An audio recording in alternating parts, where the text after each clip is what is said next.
This year, SAC's top missile men entered competition for the first time to determine the command's best missile wing, combat crew, and target alignment team. The SAC Missile Combat Competition took place April 3rd through April 7th at Vandenberg Air Force Base, California. Registration was completed the last week in March. The participants were 2 combat crews and 1 target alignment team from each of the 6 Minuteman and 3 Titan II wings. Commanders of the 9 missile wings drew envelopes designating specific competition exercise times. The envelopes were drawn from the Blanchard Perpetual Trophy, named for General William M. Blanchard, the late Air Force Vice Chief of Staff. Although no missiles were launched during the competition, combat crews matched skills in 3 missile trainer exercises, while each target alignment team aligned 1 missile at a Vandenberg Air Force Base silo. The competition had 4 objectives: to increase recognition of outstanding personnel and wings, promote exchange of professional information, refine, wherever possible, present operations and maintenance procedures and techniques, and enhance esprit de corps throughout the SAC missile force. Each target alignment team had to meet stringent performance requirements. They got 1 chance only to demonstrate their proficiency.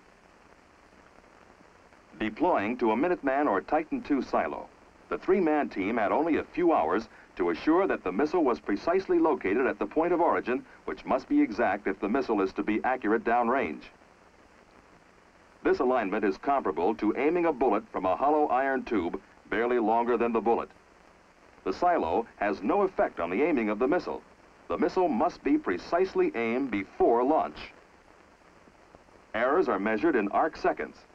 1 arc second is equal to 1/3600th of 1 degree.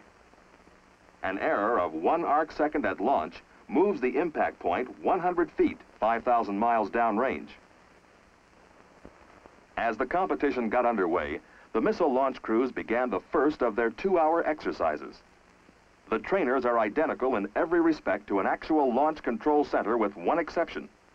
Instead of a silo with missile ready, the capsules connect to a control room where evaluators generate problems and monitor every crew action.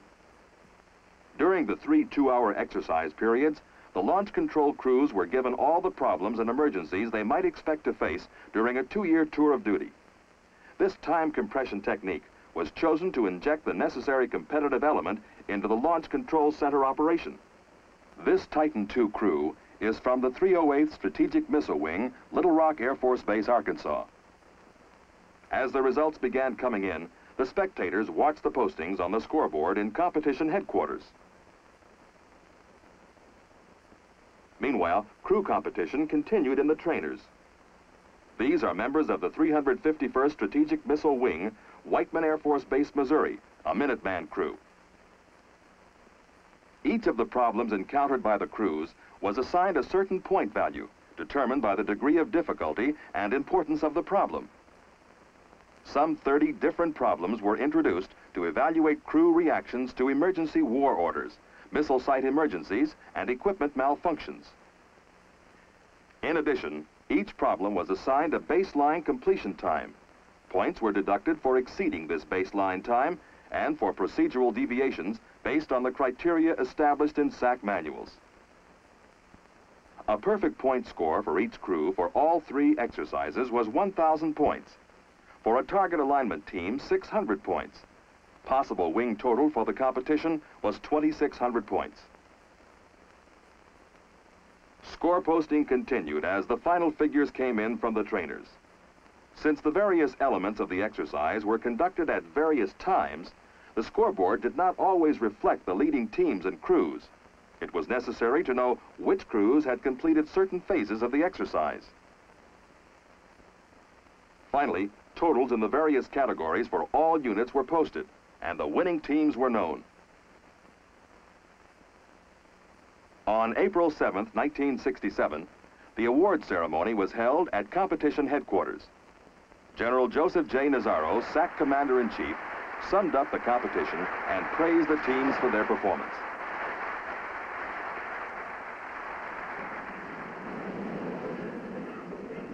Ladies and gentlemen, before we proceed with the presentation of awards, there are a few thoughts I'd like to express. First, I'd like to congratulate all those who participated in the competition. I want to congratulate them, first, for having survived the competition that was locally run and the evaluations in order to have the opportunity to represent their wings here. Secondly, I want to congratulate them for what I think was a superb performance that demonstrated this last week. For the benefit of those of you who are not in SAC, even though we had all our attention focused on these crews this week, the way I see them, they are typical of all the people we have in SAC. I'm referring to the dedicated and professional missile crews throughout SAC, the tracking alignment teams, the bomber crews, the tanker crews, all the maintenance personnel, and the support personnel. The purpose of this competition was twofold. The obvious one to you was to select the best wing, the best crews, the best tracking alignment teams. We had an ulterior objective, too. Many of you know that for the last 20 years, we've run a SAC bombing competition. We've gotten many rewards from this. In fact, it was from the suggestions and ideas presented by the crewmen and their commanders that we improved their training programs. We improved their training procedures. We raised the standards. In fact, we got appreciably better bombing and navigation capabilities. These things are being demonstrated in Southeast Asia today. It's this subtle thing that we want as a longer-range objective out of a missile crew competition, and we hope that next year's can be tougher and better. General Rader, I want to thank you for the support that your people gave. I want to thank Colonel Yater for the fine and fair way he ran the competition.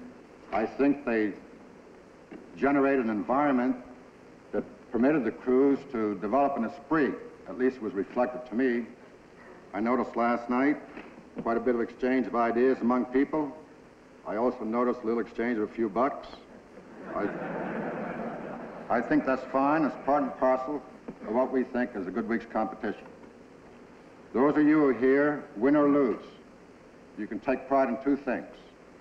First, you set pretty high standards for those who follow you. You establish a pretty good goal. To me, it aptly reflects the type of crewmen we have that are monitoring our missile weapon systems today. Without any further ado, I'll ask Colonel Yater to get to the climax of this.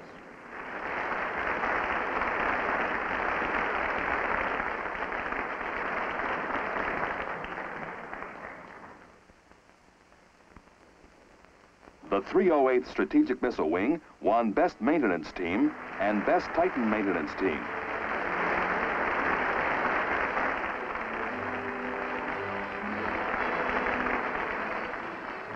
The 390th Strategic Missile Wing won Best Titan Crew.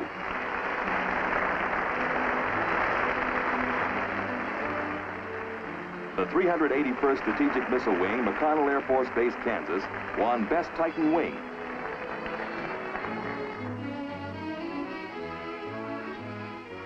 The Blanchard Trophy went to the 351st Strategic Missile Wing, Whiteman Air Force Base, Missouri, with a total of 2,387 points out of a possible 2,600. In addition, they were named the Best Minuteman Wing, Best Missile Crew, Best Minuteman Crew, and Best Minuteman Maintenance Team. The first SAC combat missile competition achieved all its goals. It was termed a complete success.